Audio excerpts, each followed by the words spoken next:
گرامی داشت نام نیکی بابا جان غفورов مکتب بزرگی تربیت خودآگاهی و خودشناسی تاریخی و افتخاری ملی می‌باشد. بنابراین ما را ضرور است که خاطره این فرزند فرزانه ملت را پاس داریم. شاه اثر تاجیکان و دیگر آثار بی‌گزند او را پیوسته آموزیم و از کار و فعالیت فداکارانه‌اش سبق گیریم. این برای نسل جوان بسیار یک نمونه عبرت است.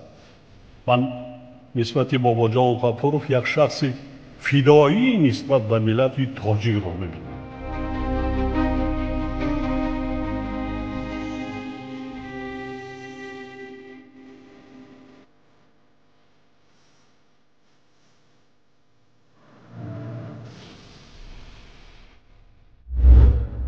درود شنونده های گرامی، به توجه شما گفتار ادبی از سلسله خوانش بدیعی از روی کتاب تاجیکان اکادمیک بابا جان غفورov، نشر مختصری علمی عاموی، راوی هنرپیشه خلقی تاجیکستان قربان صابر.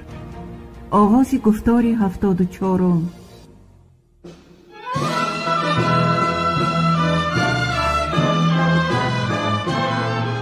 بابا جان غفورov، تاجیکان. تاریخ قدیمترین، قدیم، عصر میانه و دوره نو. شرح و توضیح مختصری علمی و عاموی.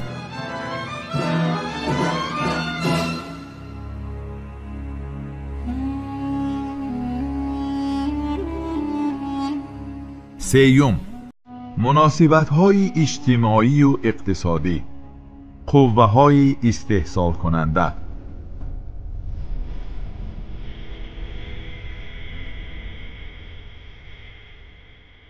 در این زیرباب اکادمیک غفورov دایر بر رشد مناسبت‌های اجتماعی و اقتصادی، قوه‌های استحصال کننده، زمینداری و شکل‌های آن، احوال ساکنان عادی، شورش‌های مردمی از میانه عصر 18 تا میانه عصر 19 به تفصیل معلومات می‌دهد.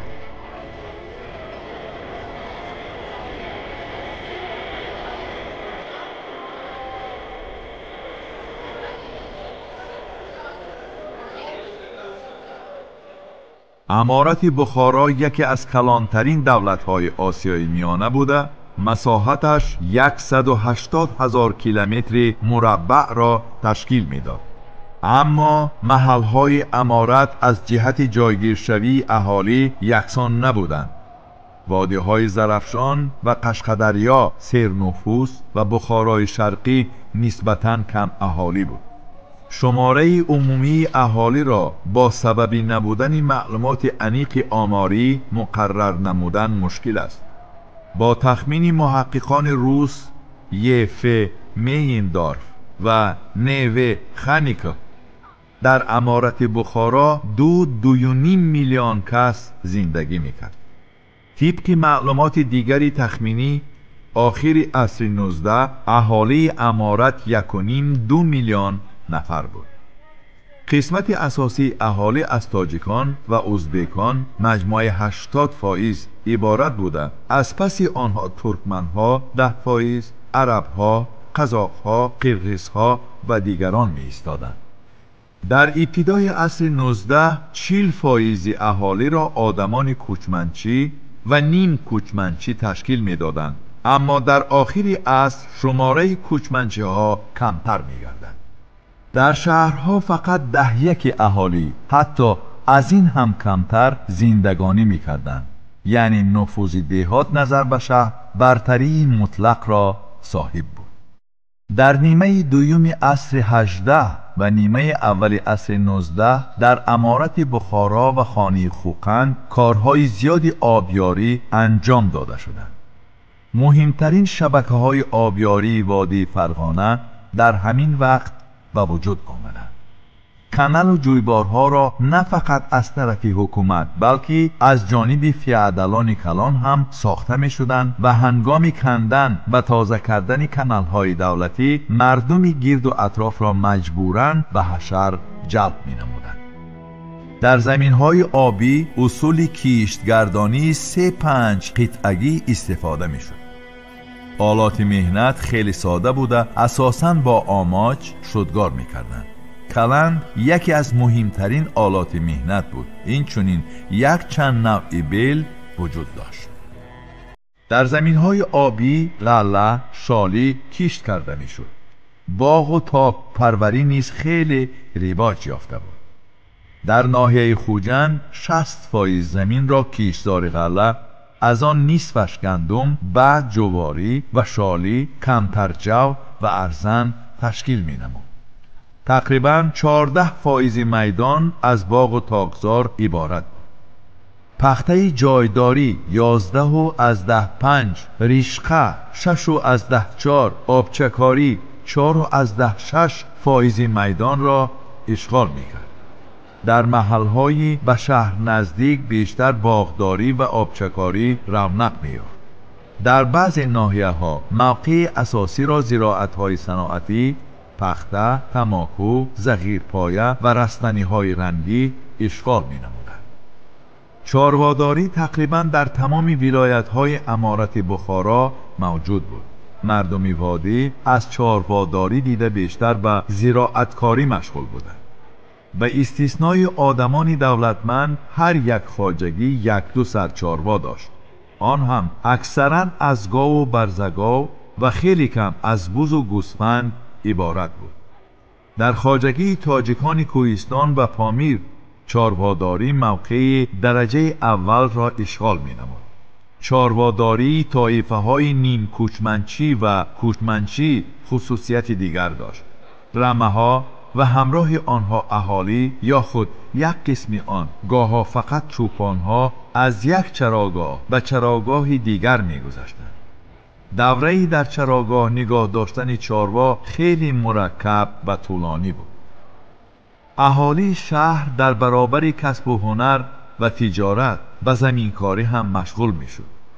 محققان می نویسند که سمرقندی ها به صناعت هم شغل دارند.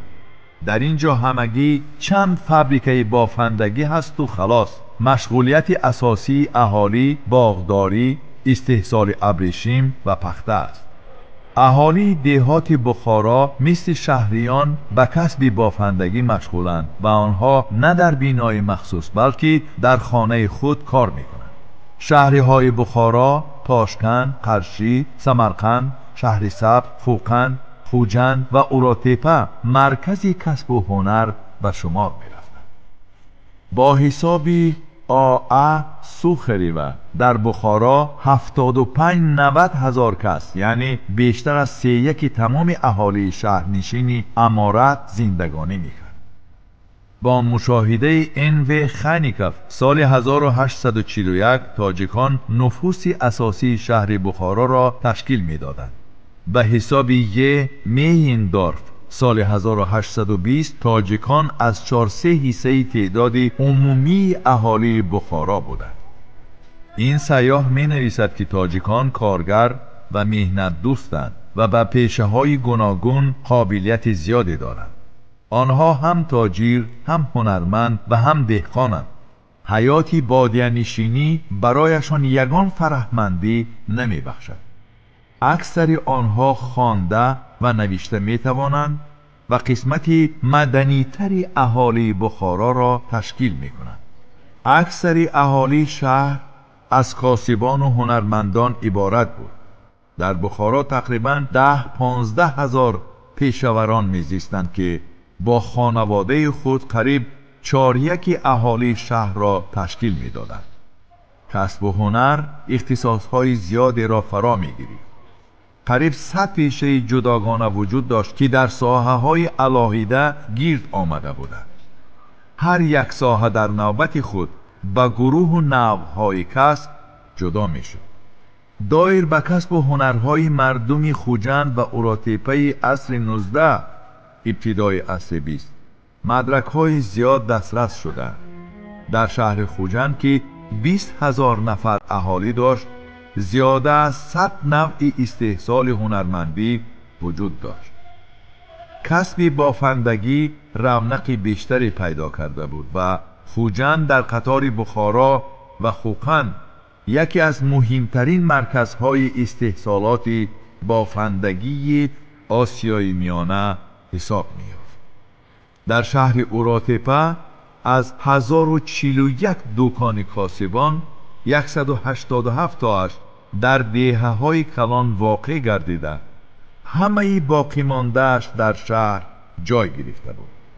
این شهر با استحصال لوازمات پشمی، کار و اسطوره پاکو شهرت پیدا کرده، مصنوعات آن نه فقط احتیاجات داخلی را قانع می‌گردانید، بلکه به بیرون هم صادر کرده شد. مواد خام را برای استحصالات هنرمندی از خواجگی قشلاق و هم از استخراج معدن به دست می آوردند.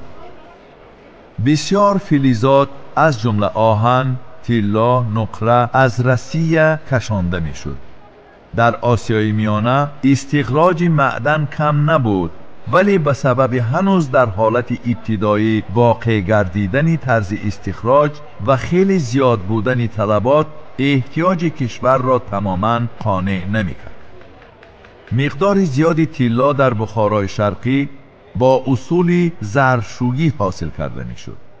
در کوههای حصار، پامیر، درونج و دیگر محلها معدن آهن در کوهی تنگ، کوهسار فرغانه و ورزاب، سرب، خرقاشیم استخراج می کردند.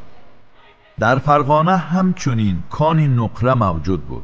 در همه جا نمک حاصل کرده می شد.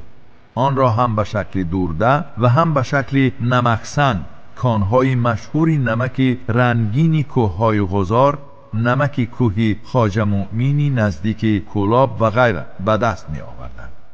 برای تیار کردن باروت از شوره، سیلیتره و گوگیر که در محلهای گوناگون کانهای خود را داشتند استفاده برده می شد.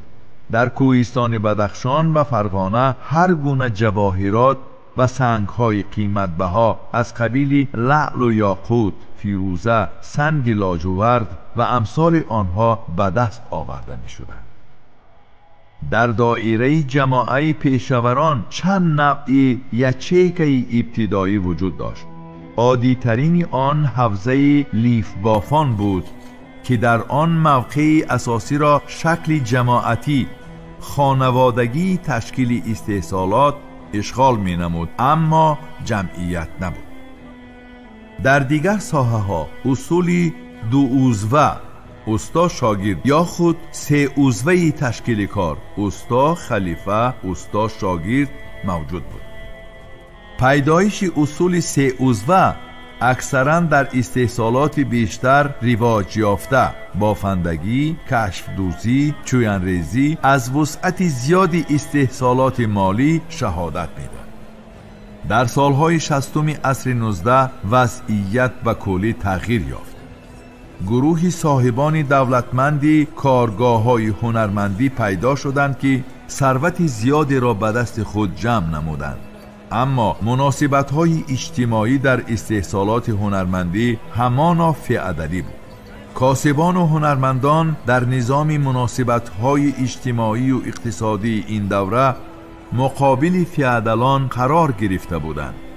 پیشوران در شهرها گروه جایگیر می‌شدند، چنانکه اهل هر کسب با همکسبان خود در یک محله ساکن می‌گردید.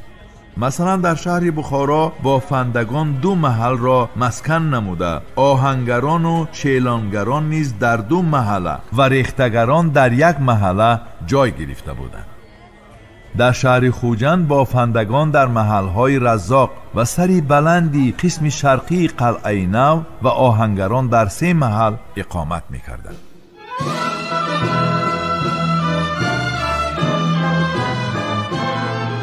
باباجان غفورов، تاجیکان. تاریخ قدیمترین، قدیم، عصر میانه و دوره نو. شرح و توضیح مختصری علمی و عملی.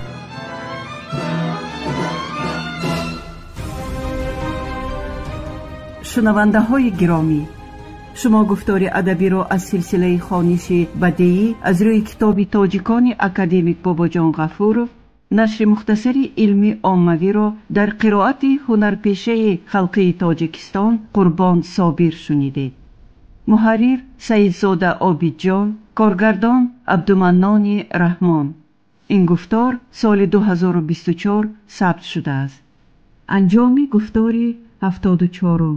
آموزش کتاب تاجیکان جوانان ما را هشدار می دهد که نیاگان فرزانه ما در مسیر تاریخ چه جایگاه مقدس داشتند. کتاب تاجیکان احساس خودشناسی ملی و زیرکی سیاسی را در دل و ذهن جوانان ما تحکیم می بخشد.